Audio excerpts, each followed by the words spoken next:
Sementara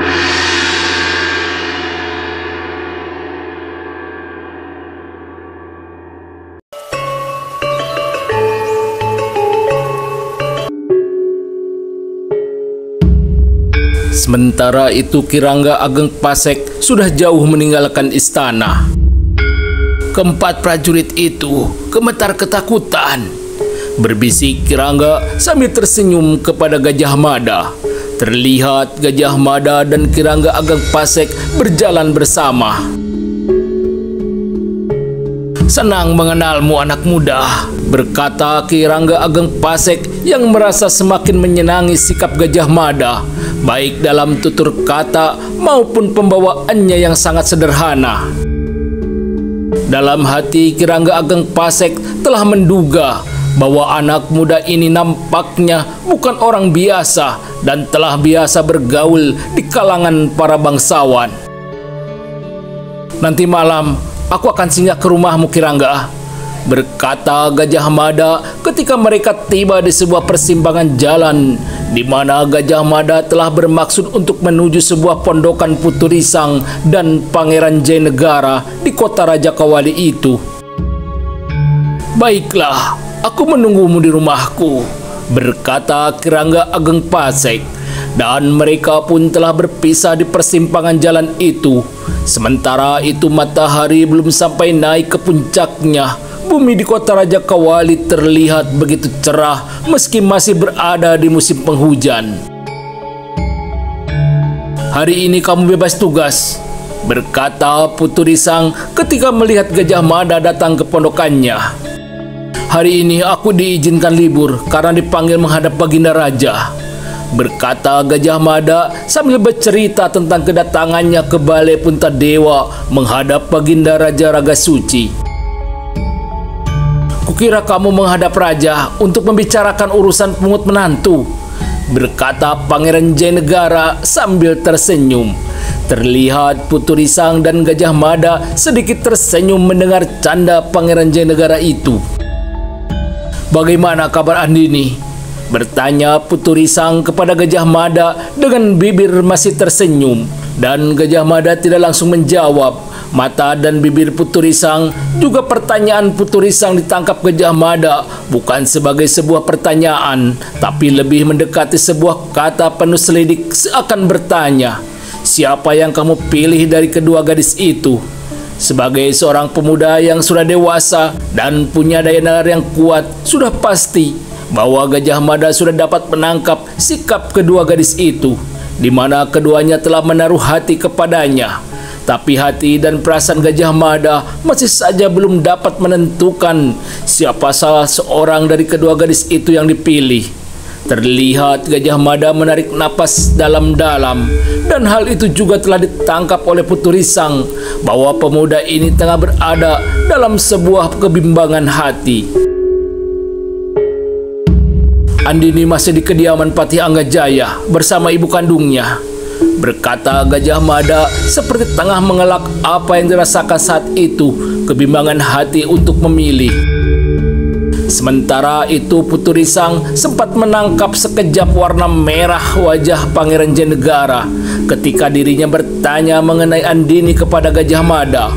Puturisang melihat warna suram sekejap menghiasi muridnya itu, namun Puturisang seperti berusaha untuk tidak mengetahui atau berpura-pura tidak mengetahui perasaan yang ada dalam diri putra mahkota Majapahit itu. "Aku tidak melihat Paman Bangusamparan," berkata Gajah Mada yang tidak melihat kehadiran Bangusamparan di pondokan itu. "Paman Bangusamparan tengah ke hutan Sindur untuk mempelajari suasana keadaan di sana," berkata Puturisang menjelaskan di mana Bangusamparan saat itu. Sementara itu muncul juga Pangeran Citraganda di pondokan itu. "Maaf, aku mungkin terlambat datang untuk memastikan tidak ada yang melihat kehadiranku masuk ke pondokan ini," berkata Pangeran Citraganda. "Kami memang tengah menunggumu," berkata Gajah Mada kepada Pangeran Citraganda. Sebagaimana yang telah disampaikan oleh Raja Ragasuci terlihat Pangeran Citraganda mencoba memberikan sebuah penjelasan dengan begitu terinci mengenai tugas apa yang akan dilakukan oleh Ki Rangga Ageng Pasek, yaitu memecah kekuatan pasukan Patih Anggajaya. Malam ini juga aku akan segera ke rumah Ki Rangga, berkata Gajah Mada. Demikianlah ketika malam telah datang, terlihat Gajah Mada telah keluar dari pondokan itu. Nampaknya memang akan berangkat ke rumah kediaman Ki Rangga Ageng Pasek sebagaimana yang dijanjikannya. Dan ketika malam sudah semakin gelap dan sepi, terlihat Pangeran Citraganda juga telah keluar dari pondokan itu untuk kembali ke istana. Sementara itu tidak lama berselang, terlihat seorang lelaki yang sudah cukup berumur datang dan masuk ke pondokan itu. Sebuah pelita malam yang diletakkan di atas balai-balai bambu di pondokan itu telah memperjelas wajah lelaki yang baru datang itu. Ternyata lelaki itu adalah Bango Samparan. Aku sudah mengamati keadaan dan suasana sekitar hutan Sindur. Hanya ada satu jalan masuk yang mungkin akan dilewati oleh pasukan Patih Anggajaya dari arah pintu gerbang kota sebelah selatan, berkata Bango Samparan menyampaikan hasil pengamatannya mempelajari keadaan dan suasana sekitar hutan Sindur. Purnama bulan depan ini tinggal 13 hari lagi, berkata Putu Risang mengingatkan waktu yang semakin singkat itu. Rencana dan pengamatan kita nampaknya sudah menjadi begitu sempurna, berkata Pangeran Jayanegara ketika mereka membicarakan rencana penyergapan pasukan Patih Anggajaya di hutan pemburuan. Hasil pengamatan terakhir ini harus kita sampaikan kepada Prabu Guru Dharma Siksa, berkata Putu Risang memberikan sebuah usulan agar melaporkan semua hasil pengamatan mereka kepada Prabu Guru Dharma Siksa.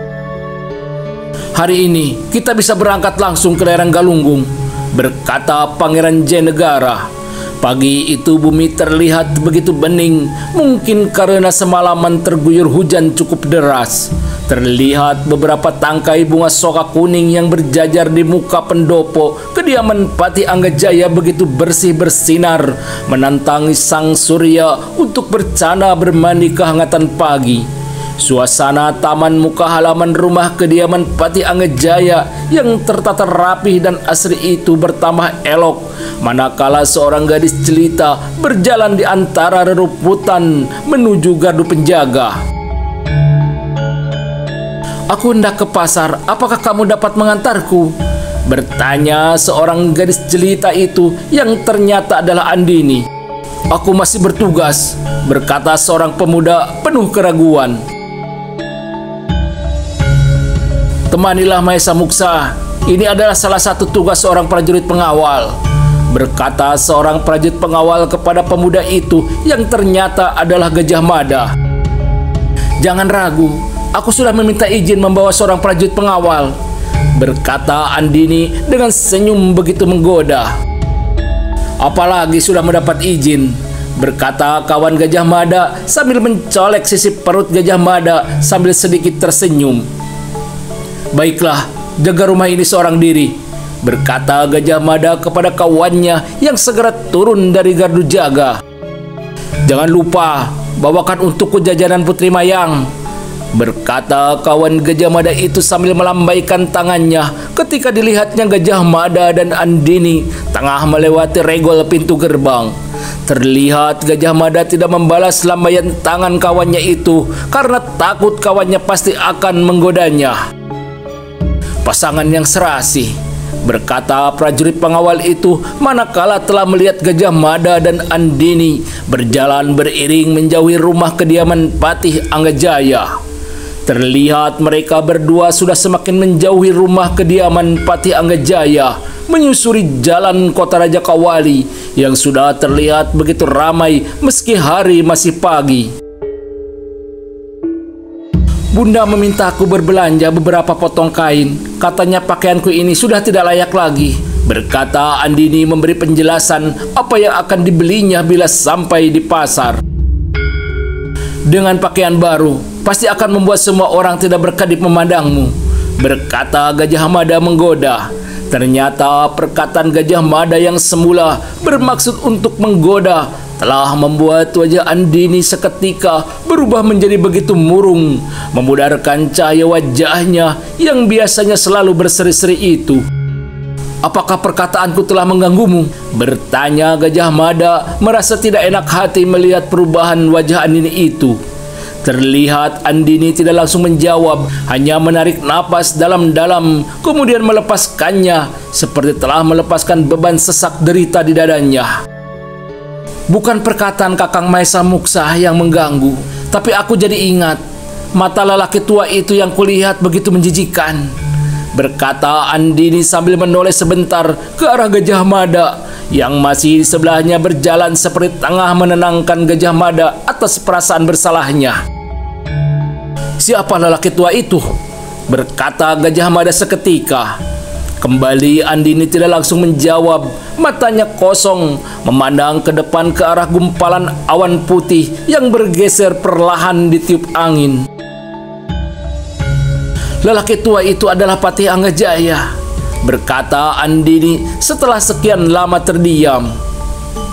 "Bukankah di rumah ada ibumu, Nyi Dewi Kaswari?" berkata Gajah Mada penuh rasa khawatir. "Masih bersama ibuku saja. Matanya begitu liar. Bila tidak sabaran ingin rasanya aku menampar wajah lelaki itu," berkata Andini sambil berjalan perlahan. "Bersabarlah, bulan purnama bulan depan tinggal beberapa hari lagi," berkata Gajah Mada mencoba menghibur perasaan hati Andini. "Bila urusan ini telah selesai, ayah dan ibuku pasti akan berkumpul bersama. Aku akan gembira bila saja Kakang Maesa Muksa ikut bersama kami," berkata Andini yang telah kembali sinar keceriaannya menghiasi wajah dan senyumnya. Berganti saat itu Gajah Mada yang terdiam tidak langsung menjawab. Pertanyaan Andini seperti sebuah pedang yang tajam menjulur ke ujung lehernya. Gajah Mada terdiam, perasaan anak muda itu seperti melayang-layang dalam kebimbangan hati. Dan Gajah Mada mencoba menilik perasaannya sendiri, sejauh mana perasaannya kepada gadis itu. Semakin dirinya mencoba meraba perasaannya sendiri, semakin takut dirinya mendengar suara detak-detak jantungnya sendiri. Dan pikiran Gajah Mada tiba-tiba saja telah terbang ke wajah Dyah Rara Wulan. Terbayang dirinya pada keceriaan gadis putri raja itu. Mereka berdua sama-sama berharap yang sama. Pilihanku akan menyakitkan salah satu dari mereka. Sementara hati ini susah sekali untuk dikenal. Condong kemana perasaanku di antara mereka berdua, berkata Gajah Mada dalam hati, menimbang-nimbang perasaan hatinya sendiri. Ditanya malah terdiam membisu, berkata Andini sambil menatap wajahnya menggoda. Atau tengah teringat kepada seorang gadis lain? Pasti gadis itu seorang yang sangat manis dan cantik, berkata kembali Andini sambil menggoda. Tidak ada yang kupikirkan, apalagi seorang gadis, berkata Gajah Mada mencoba menghindar. Biar ku tebak, pasti gadis itu adalah sang putri raja, Dyah Rara Wulan, berkata tiba-tiba Andini kepada Gajah Mada. Perkataan Andini kembali seperti sebuah pedang yang menghunus di depan dadanya. Terlihat Gajah Mada masih terdiam, tidak tahu apa yang akan dikatakan oleh Andini. Maaf bila pertanyaanku mengganggu pikiranmu, berkata Andini seperti dapat membaca apa yang dipikirkan oleh pemuda yang sedang bersamanya itu.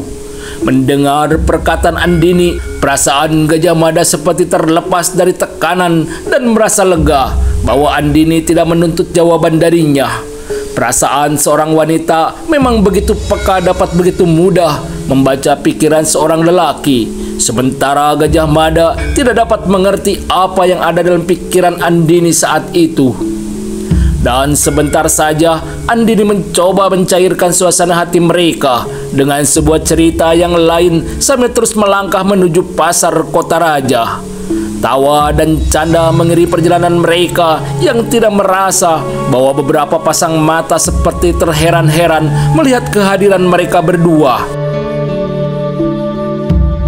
Bukankah pemuda itu yang kemarin berjalan bersama Tuan Putri? Berkata seorang wanita kepada kawannya ketika Gajah Mada dan Andini telah sampai di muka pasar kota raja yang sudah mulai ramai itu. Ternyata pertanyaan itu bukan hanya milik wanita itu saja. Beberapa orang yang sempat mengenali Gajah Mada terlihat merasa heran mendapatkan Gajah Mada berjalan bersama gadis lain.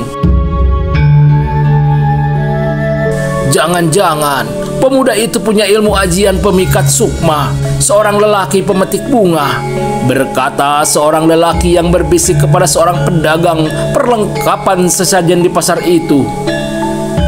Sementara itu di saat yang sama di kuil istana terlihat dua orang tengah berbincang-bincang. Seorang di antara mereka berpakaian sebagaimana seorang pendeta, sementara itu seorang lagi berpakaian sebagaimana layaknya seorang pejabat istana. Ternyata mereka berdua adalah Pendeta Rakanata dan Patih Anggajaya.